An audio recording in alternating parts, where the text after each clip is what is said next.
I can't believe that 3 weeks in, we're already on to episode 6 of Olympics on Lockdown, the space right here where we chat to our best athletes and just find out how they're dealing with COVID, what's left of it, and of course, that quest for glory when the Olympic Games eventually come. Apologies for the Eskimo mode, but it is icy cold in Johannesburg at the moment. Now, our guest today, and let's go back to last year's track and field championships in athletics in South Africa. Our guest today made history by becoming the first black South African to win the senior men's title in Hammerthrow. But he also broke history in a sense because in winning the title, he put a halt to 23 consecutive years of one man winning that Hammerthrow title.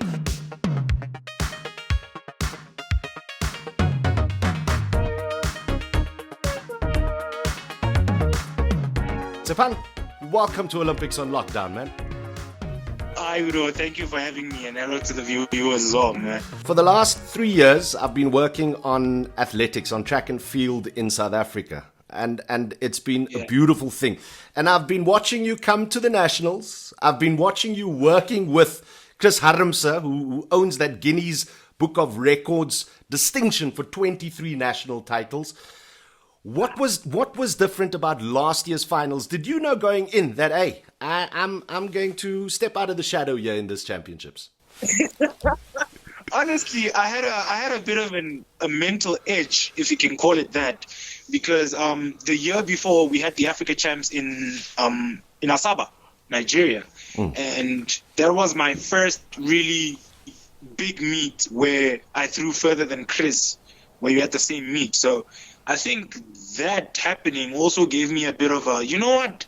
You don't have to beat Chris just at home in training. You can actually do it on the big stage.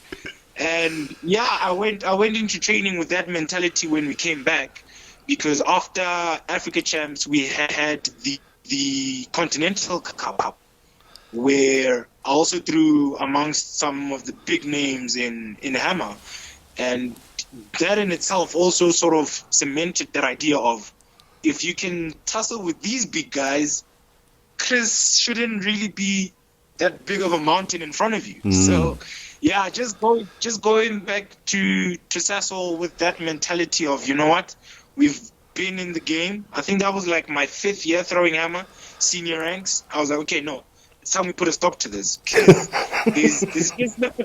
What do you want to do with your national title now? What is it that Tshepang Makhete wants to achieve moving on from here now? Hammer isn't really a big spectator attraction in South Africa, especially amongst the black people, right? So that within itself has been the vision that I've always had of, you know what, I need to change this narrative of Hammer isn't for white people, or totally in retrospective, throwing events aren't for black people. So we're just trying to change that. Yeah, and I feel that having the national title with me now sort of like allows me to have that platform to be like, you know what, guys, I'm not just a medal contender. I'm a national champ. And I'm black, so it can be done. It can be done. Now, they say that those sort of things start at home. You've taken that literally, because there's a younger Makhete who is now junior champion, and had it not been for COVID and the fact that our senior champs didn't happen this year, we could have 2 Makhetes as national senior champions in Hammerthrow, isn't it? Yeah, that's something we're also working towards. We need to rewrite the history books in whatever way we can. Well, tell the viewers at home about your sister. What can I say? She's my little sister. She's born after me. She's been throwing since she was like, 12, 11? And she's been steadily coming up in the hammer ranks, not just in South Africa, but Africa as a whole. She won 2017 or 2018, I think she won the Africa Youth Games, which is something I've never really had the chance to compete at, but at least we have a continental title at home.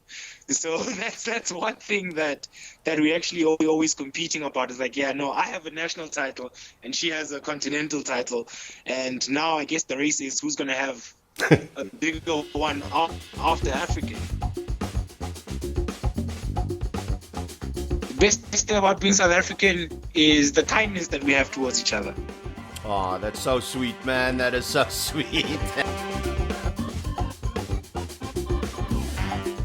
Who is my favorite person in the whole world? Would probably have to be my mother. Why? I mean, she's my mother.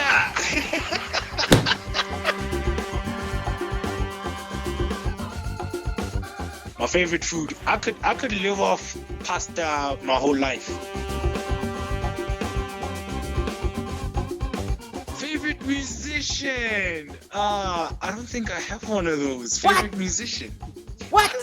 I listen to a whole bunch of people, Udo.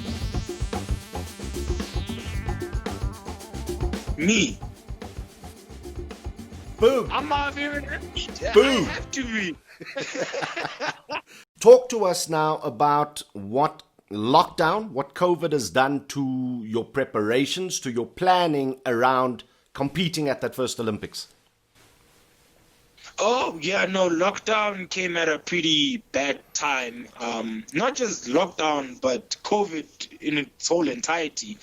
Because we were actually looking at moving up to the qualifying mark of 77.50, which we were pretty close into training with, just touching base 72, 73 on a good day, just before nationals. And then, because I remember we had till end of June, I think, to try and qualify, because that's where the Africa champs were going to be, and that was the last competition we had to try and qualify.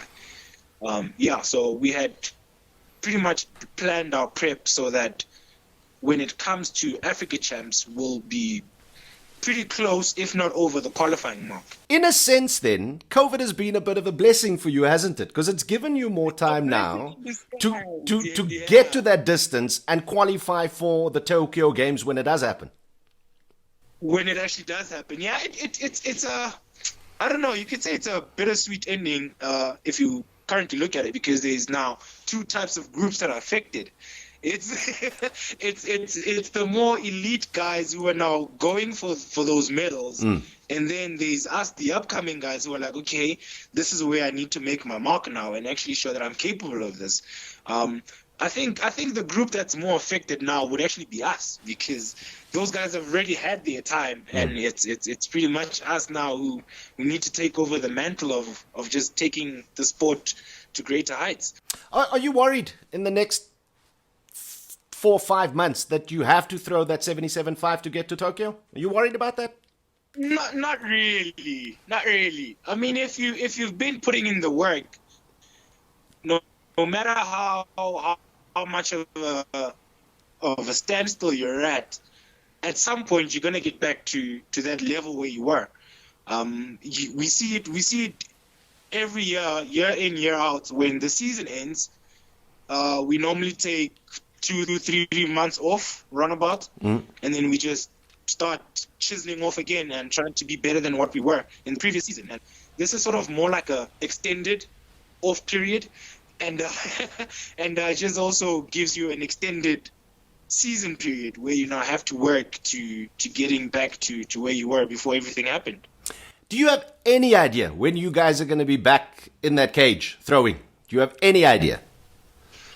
I wish I had an idea. I really, really wish I had an idea, because if you look at the rules made that all these non-contact sports can get back into training and taking part in whatever, athletics is probably one of the most non-contact sports you could ever get out there. But having the doors still closed on us is sort of like a mystery to everyone, I think, in the athletics community. Like, okay, all these other sporting codes have had their doors opened. What about us? You know, not to brag about athletics, but if you look at the stats as well, we're probably the most performing sporting code in the country. After rugby, I guess you can say. Your toughest competitors abroad, in Europe, in the States, they are back on the track. They are back on the field. They are back throwing. They're back jumping. They're back running. How much of a disadvantage does that put you in as an African athlete, a South African athlete, with every day that goes by that you are not in full training and competing? Speaking to that camera there, to the Sports Minister Nathi Mthethwa and to Nkosazana Dlamini Zuma, what do you want to say to them, Tshepang Makhete? I mean, we're always at a disadvantage, especially since we're at the southern hemisphere of the world. When Europe is busy having their preparations, their summer preps, we're busy in winter. We're dealing with winter work. That's why I say, even if you look at it now, since it was supposed to be Olympic season, it happens in the European summer, where we're still at winter and trying to just fine-tune our kinks and get ready for whatever meet we're going to.